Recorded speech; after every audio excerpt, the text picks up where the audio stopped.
Good morning. Today we are going to see the topic that is from dynamics.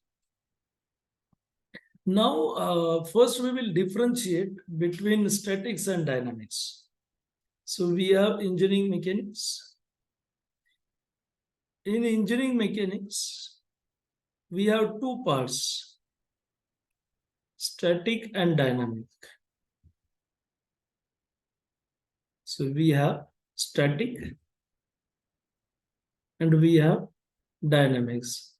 Now, static, that is related with your Newton's first law. Newton's first law. And dynamics related with Newton's second law.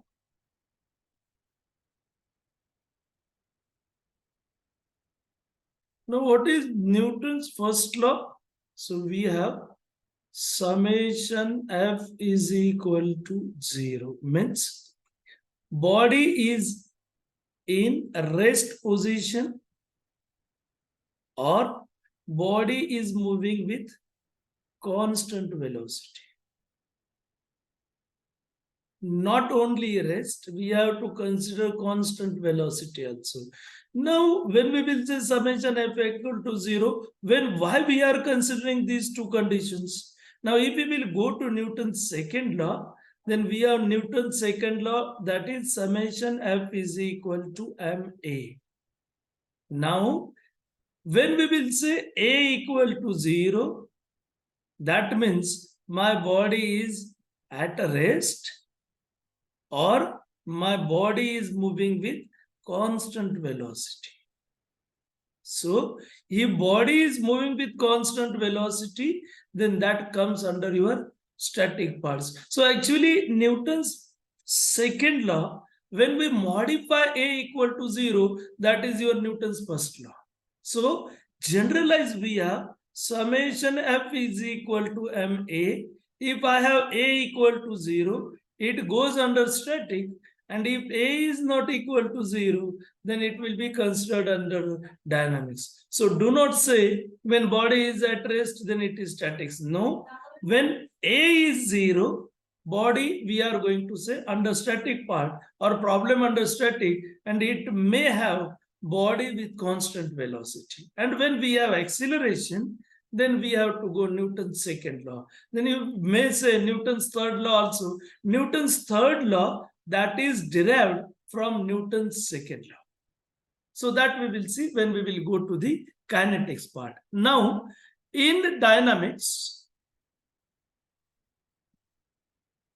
we have these two parts. One we have kinematics and another we have kinetics.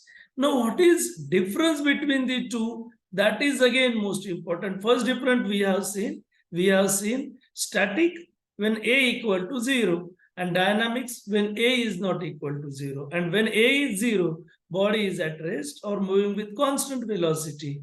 And A is not equal to 0, body will not move with constant velocity. Now, kinematics and kinetics. Now, we have in dynamics three relationships. We have space, we have time, and we have force. So these three quantities we are dealing in dynamics.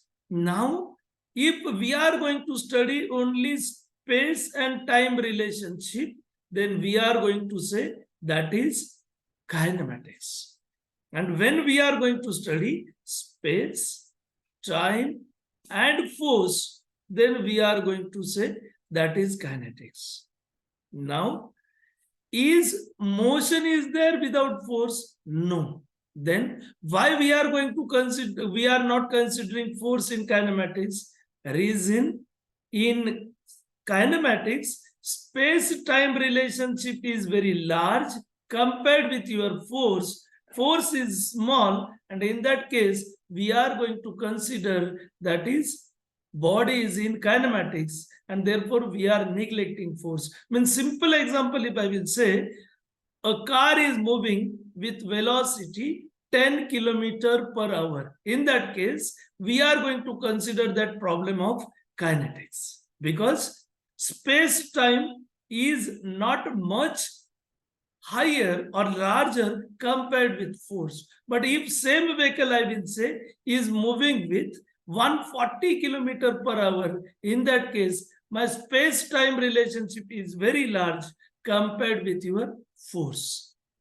And therefore, when force is small compared with space and time, that is neglected, that problems comes under your kinematics. So when we will say aeroplane, so we know speed of aeroplane is very large, and in that case, we are considering kinematics because we are considering space and time relationship.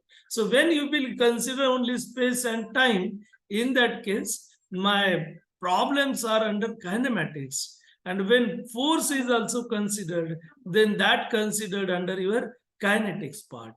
Now, we will go to kinematics.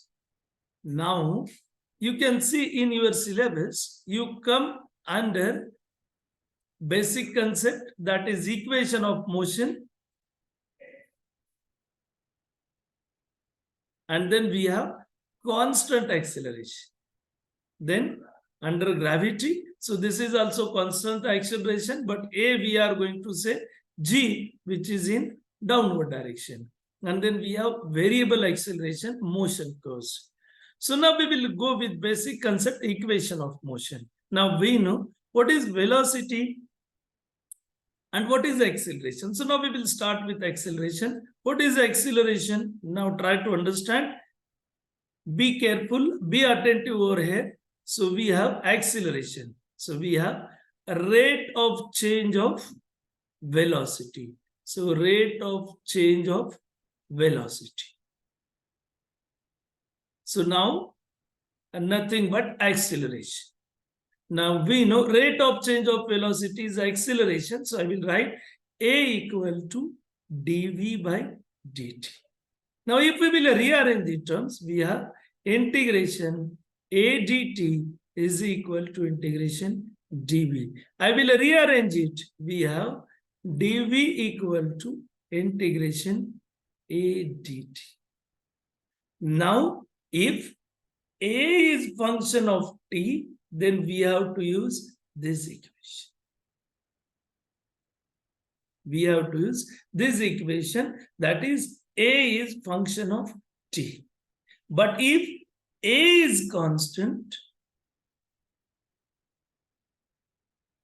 then we can take that A outside and our equation becomes dv equal to A integration dt. It is function of time, means if A is given t4 plus 2t, then we cannot take it outside because it is not constant. Then we can take outside if A is given 10 meter per second. If A is given minus 5 meter per second, then we can take this value is constant and we can take outside. So this portion is applicable only when A is constant. If A is not constant, then we have to go to the basic equation. Now let us, we will say at t is equal to 0. I will mention here t is equal to 0. Our velocity is u, and at t is equal to t, our velocity is v. And then we can integrate it, that is u to v dv, and that is equal to A integration 0 to t. And from this we will get v, we have uv, and that is equal to, this is dt, and that is equal to t, and that is from A is there, so A 0 to t. And from this we will get v minus u, that is equal to at, and this is v equal to u plus at. This is equation of motion. I am repeating it. This is applicable when A equal to constant. Very clear with this.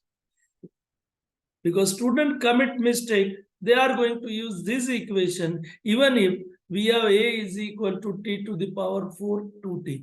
Then you will say, then how we will go with this equation? Then if you have this equation of a, then you can write integration dv, that is equal to integration t to the power 4 plus 2t into dt. And then you have from 0 to t, and then initial is u, final is v, and then you have to integrate, and then you will get equation of v. So you should be very careful with this whenever we will go to solve the problems of this kinematics. So now we got first equation, and I have that equation v equal to u plus at. Now we have another, that is definition of velocity. What is definition of velocity? So we have a rate of change of displacement. So we have a rate of change of displacement. And rate of change of displacement is nothing but velocity. So I can write it as v equal to ds by dt, where s we have displacement. Now if I will rearrange the terms, I have vdt equal to ds. Now our v is not constant, v is proportional to t. So but when we will use this equation is applicable when a equal to constant. So whatever equation we are going to derive that also for a equal to constant. Then we can have integration ds equal to integration u plus at into dt. Now u, this is initial velocity, and this is always constant. So initial velocity, and this initial velocity is constant. And our a in this equation, that is also constant. Means this equation we can apply when a is constant. So we can write it as S1 to S2, and then we have this as 0 to t. And from this we will get S equal to, then we can have u is constant. You can make separate also 0 to t, u into dt plus 0 to t, a into t into dt. And now if you will solve this, if you will integrate this, we will get, this is actually s from s1 to s2. And then from this we will get s2 minus s1. This is equal to ut plus half at square. And then we have, this is another equation of motion. So this is second equation. Equation of motion. We have three equations. So now we are with this. Now we will go to the third equation. So we have to use chain derivative rule. Now in this, we have a equal to, that is acceleration is rate of change of velocity. Now we will use chain rule, and by using chain rule, we can write dv by ds into ds by dt. So we have, by using chain rule, we have multiplied by ds. Now we know what is ds. So we have a equal to v into dv by ds. We know rate of change of displacement is velocity, and that we have substituted over here. Now we will rearrange the terms. We have a into ds equal to integration v into dv. Now I will just simplify it. v dv equal to integration a ds. Now this is s1 to s2, and we know initial velocity we have u, final velocity is v. Now again we are going to say a equal to constant. So this equation also we are going to use a equal to constant.